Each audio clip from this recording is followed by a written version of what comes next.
এরপরে প্রশ্ন হলো, ছুটে যাওয়া নামাজের রাকাতগুলো নিজে আদায় করার সময় সূরা মেলাতে হবে কিনা।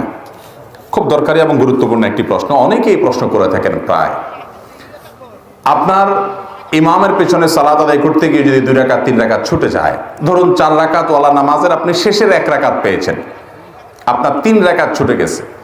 এখন এই রাকাতগুলো আপনি কিভাবে আদায় করবেন? এখানে 2টা দিক আছে, একটা হলো কেরাত পাঠ, আরেকটা হলো বৈঠক। এই বৈঠক এবং সূরা ফাতিহার সাথে অন্য সূরা মিলানো, এগুলো আপনি কিভাবে করবেন? সূরা ফাতিহার সাথে অন্য সূরা মিলাবেন কি মিলাবেন না, এবং বৈঠক কোন হিসাবে করবেন? এটার উত্তরে আমরা বলবো, বৈঠকের বিষয়টা খুবই সহজ। আপনি যদি শেষের রাকাত পান 4 রাকাত ওয়ালা নামাজের, তাহলে আপনি নিজে যখন ইমাম সালাম ফেরানোর পরে সালাম ফেরানো ছাড়া আপনি দাঁড়ায় যাবেন, দাঁড়ায় গিয়ে আপনি যখন সালাত শুরু করবেন, আপনার প্রথম রাকাতে আবার বৈঠক করবেন। ইমামের সাথে তো বৈঠক করছেনই, এরপরে দাঁড়ায় যখন আপনার 3 রাকাত ছুটছে, ওই 3 রাকাত পড়া শুরু করেছেন, ওই 3 রাকাতের প্রথম রাকাতে আপনার আবার বৈঠক করবেন। তাহলে পরপর 2টা বৈঠক হবে, হোক, কোনো অসুবিধা নেই। কারণ আপনার এই প্রথম রাকাতটা মূলত আপনার জন্য দ্বিতীয় রাকাত, কারণ 1 রাকাত ইমামের সাথে পেয়েছেন, আরেকটা একা একা পড়ছেন, তাহলে এটা কত নম্বর রাকাত হলো? দ্বিতীয় রাকাতে বৈঠক করতে হয়, সেই হিসাবে আপনি এখানে বৈঠক করবেন। তাতে 2 বৈঠক হোক, সমস্যা নেই। প্রথম বৈঠকটা হলো ইমামের অনুকরণ করতে গিয়ে ইমাম যেহেতু বসছে, আপনি দাঁড়াইতে পারেন না, সেজন্য বাধ্য হয়ে বসেছেন, এটা হলো আপনার মূল বৈঠক, যেটা আপনি একাকে আদায় করছেন। তাহলে বৈঠক কোথায় করবেন বুঝতে পেরেছেন তো? আর বাকি তৃতীয় রাকাতে, অর্থাৎ 1 রাকাত ইমামের সাথে পেলেন, নিজে একাকে 1 রাকাত পড়লেন, নিজে একাকি পরবর্তী রাকাতে আপনি তো বৈঠক করবেন না, কারণ 3 নম্বর রাকাত। আর শেষের রাকাতে বৈঠক করতেই হবে, কারণ সেটা 4র্থ রাকাত। মাগরিবের নামাজ যদি হয়, তাহলে এমনও হতে পারে যে 3 রাকাতে বৈঠক হতে পারে কি পারে না? কেউ যদি মাগরিবের শেষের রাকাত পায়, তাহলে ইমামের সাথে বৈঠক তো করতেই হবে। তার 2 রাকাত ছুটছে, তাহলে সেই 2 রাকাতের প্রথম রাকাতে আবার বৈঠক করা লাগবে কি লাগবে না? কেন লাগবে? কারণ সিরিয়ালে এটা কত? দ্বিতীয়। তা দ্বিতীয় হওয়ার কারণে বৈঠক করতে হবে।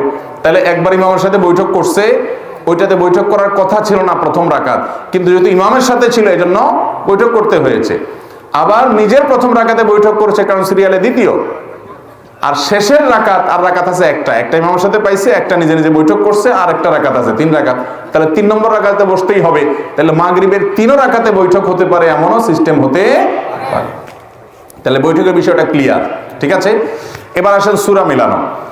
সূরা মিলানোর জন্য ওলামা একরাম এবং ফোকাহ একরামের 2টি মত আছে। অনেক ওলামা একরাম বলেছেন, ইমামের সাথে যে নামাজগুলো ছুটে গেছে, 3 রাকাত 2 রাকাত, যেগুলো ছুটে গেছে পায় নাই, সেই নামাজগুলো যখন মুক্তাদি পরবর্তীতে ইমাম সালাম ফেরানোর পর তিনি দাঁড়িয়ে একা একা আদায় করবেন, এগুলো তার সালাতের শেষ অংশ। অনেক ওলামা একরাম ফোকাহ একরাম বলেছেন শেষের রাকাত।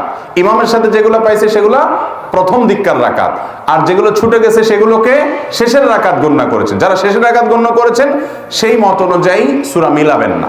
কিন্তু এই মতের চাইতে অধিকতর অগ্রগণ্য মত এবং সতর্কতাপূর্ণ মত হলো যে যেই রাকাতগুলো ছুটে গেছে সেগুলোকে মুক্তাদি যখন একাকি আদায় করবে, সেগুলোকে শুরুর দিককার রাকাত ধরবেন।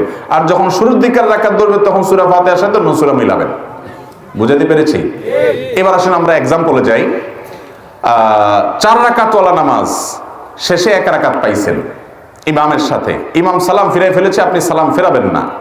ইমামের সালাম দোনো দিকে ফেরানো হয়ে গেছে, তারপর আপনি দাঁড়িয়ে আপনার ছুটে যাওয়া সালাত আদায় করবেন। ছুটে যাওয়া সালাত যখন আদায় করছেন, আপনার প্রথম রাকাতে সূরা ফাতিহাও পড়বেন, সাথে সূরাও মিলাবেন। কেমন যেন আপনি সালাতের প্রথম অংশের রাকাতগুলো ছুটে গেছে ইমাম সাহেবের সাথে, সেগুলো আদায় করতেছেন। একইভাবে আবার দ্বিতীয় রাকাতেও সূরা ফাতিহার সাথে সূরা মিলাবেন। আপনার তৃতীয় রাকাতে আর সূরা ফাতিহার সাথে সূরা মিলাবেন না, কারণ 2 রাকাত তো সূরা মিলানো হয়েই গেছে। এটা তো 3 নম্বর রাকাত সিরিয়ালে, সেখানে তো সূরা মিলানো নাই। কথা কি বুঝতে পারছি? এবার আসুন 4 রাকাত ওয়ালাটা আপনারা বলেন দেখি। 4 রাকাত ওয়ালা নামাজের 2 রাকাত ছুটে গেছে, আর 2 রাকাত পাইছে, তাহলে ইমামের সালাম ফেরানোর পর দাঁড়ায় যখন 2 রাকাত পড়বে, সেই 2 রাকাতে সূরা ফাতিহার সাথে সূরা মিলাবে না মিলাবে না? কেন মিলাবে? কারণ কেরাত ওয়ালা 2 রাকাত তার ছুটে গেছে, সূরা ফাতিহার সাথে সূরা মিলানো 2 রাকাত তার ছুটে গেছে। তাছাড়া ওই 2 রাকাত তার নামাজের যেগুলো সে পরে আদায় করতেছে, এটা নামাজের প্রথম অংশ ধরা হচ্ছে, যার কারণে সাথে সূরা মিলাবে।